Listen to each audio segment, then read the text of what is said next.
still the king and I, a top MC. I'm here to wax and tax the incoherent mass. I'm here to wax and tax the incoherent. Traditionally, when we've talked about branding, we've been referring to products or companies that have a brand which is really a connection to their customer on an emotional level. It's connecting to their hearts. We know that Nike, for example, sells shoes, but when you think of Nike, because of the successful branding that Nike has done, we don't think about that old pair of sneakers in the back of the closet. We think about courage and inspiration and heroism. And these are all traits that we want to be associated with. What's new, I guess in terms of jargon and parlance and how people talk, is you've probably heard the term more recently, personal branding. And that's just taking this whole idea of creating an emotional connection that people can articulate and identify with, doing that on a personal level, a one-to-one basis. If you go to a cocktail party and you leave a good impression with people, and you leave the party and the 4 or 5 people that you had good conversations with think, that's a good guy, I bet he's a good salesman, or I bet he's a teacher, he really seems to care about his students. Well, that's personal branding.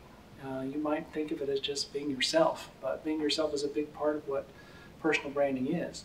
I think it's most useful as a term to think about online when we talk about how we authentically present ourselves in a focused way that gets you noticed. So how do we brand ourselves, and what tools do we use to brand ourselves? I think the danger in figuring out what tools to use to brand yourself is to go back to the analogy of the cocktail party, to just flit from person to person at the cocktail party.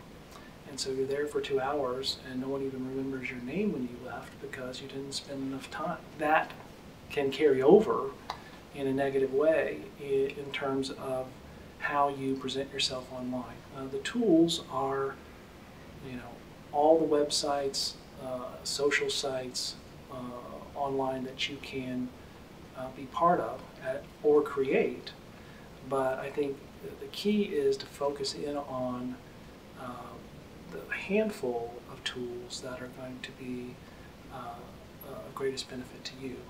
So to start with, everyone should have their own, I believe everyone should have their own personal website or blog. This is distinct from your business. I have my own personal website and blog, and that's something that I use, in my case, for personal branding to secure speaking engagements and other things that can then in turn help by raising my profile, help grow my business.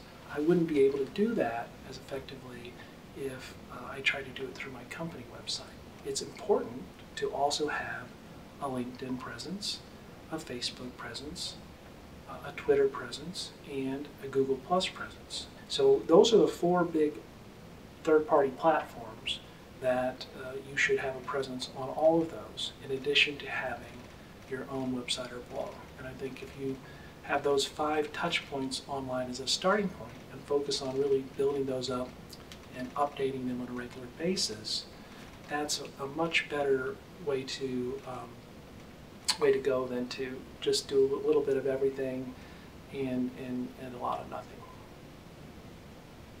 If you want to be perceived as professional or creative or inside the box, outside the box, whatever you want to, more formal, less formal, however you want to present yourself, your visuals need to communicate that. Don't just grab a stock photo or whatever GoDaddy gives you when you get a hosting account.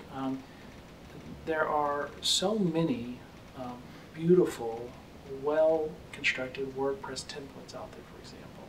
Perhaps spending a little money on your own logo or background image, that goes a long way. And what you can do then is, once you determine the visual style that you want, these background images, logos, and other pieces can be and should be used across all of your different social media pages. There should be a feel where the colors and the fonts and the images all feel like they're of the same family and they go together. The simplest way to do that and the cheapest way is just to use the same images across all of them, and that's perfectly legitimate.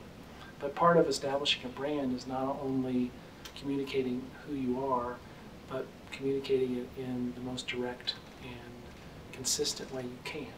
And visually, that's extremely important. So you might hear the term social presence, and the question is, I guess, might be, what is that and how do we create it? What we're talking about is the imprint we make through social media and community sites, other avenues online.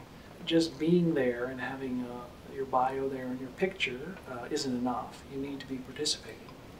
If you take the time to turn your Twitter presence into something real, where when someone posts something interesting, you reply to them and say something interesting back, or show some commonality and start to form a relationship, that's real, and it takes more time, but that's what you really have to do if you want to make your social presence meaningful. The same is true across all the platforms and on your own blog. If you are taking the time, and I recommend it, to write a personal blog, maybe you're sharing some expertise in your industry, maybe you're just giving people a sense of who you are, what your values are. You know, sometimes people want to work with you because of your knowledge in an industry, but sometimes they want to work with you because you're like them, they just like you. So there's no right or wrong in terms of, personally, I think it's best to have a mix of professional content and personal content so people get to see who you are and also what you're good at and what you know about.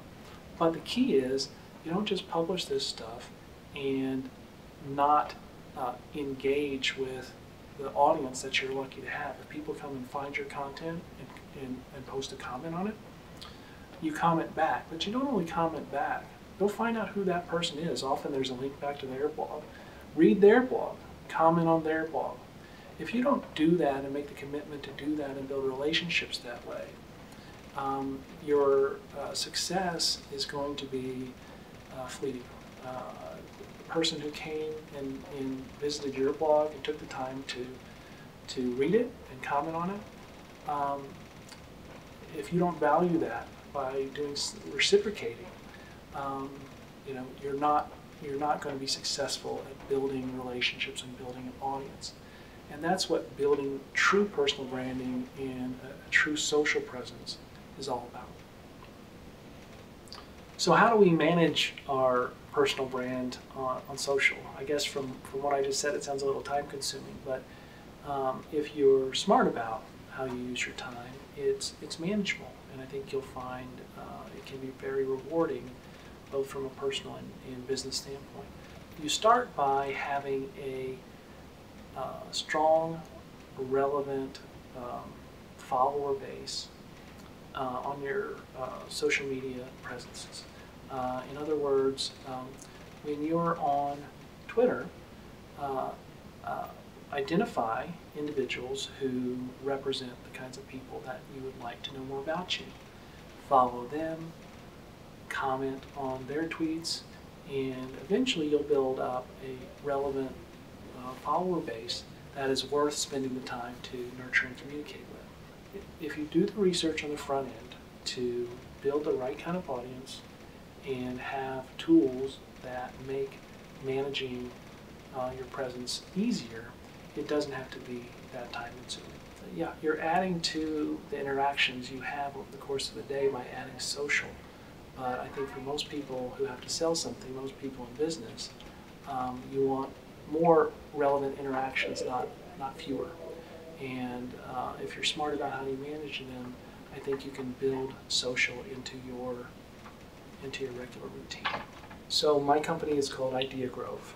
We're based in Dallas, and we have clients nationwide. We are a PR and inbound marketing firm that focuses on enterprise technology clients, so primarily enterprise software and other B2B technology companies.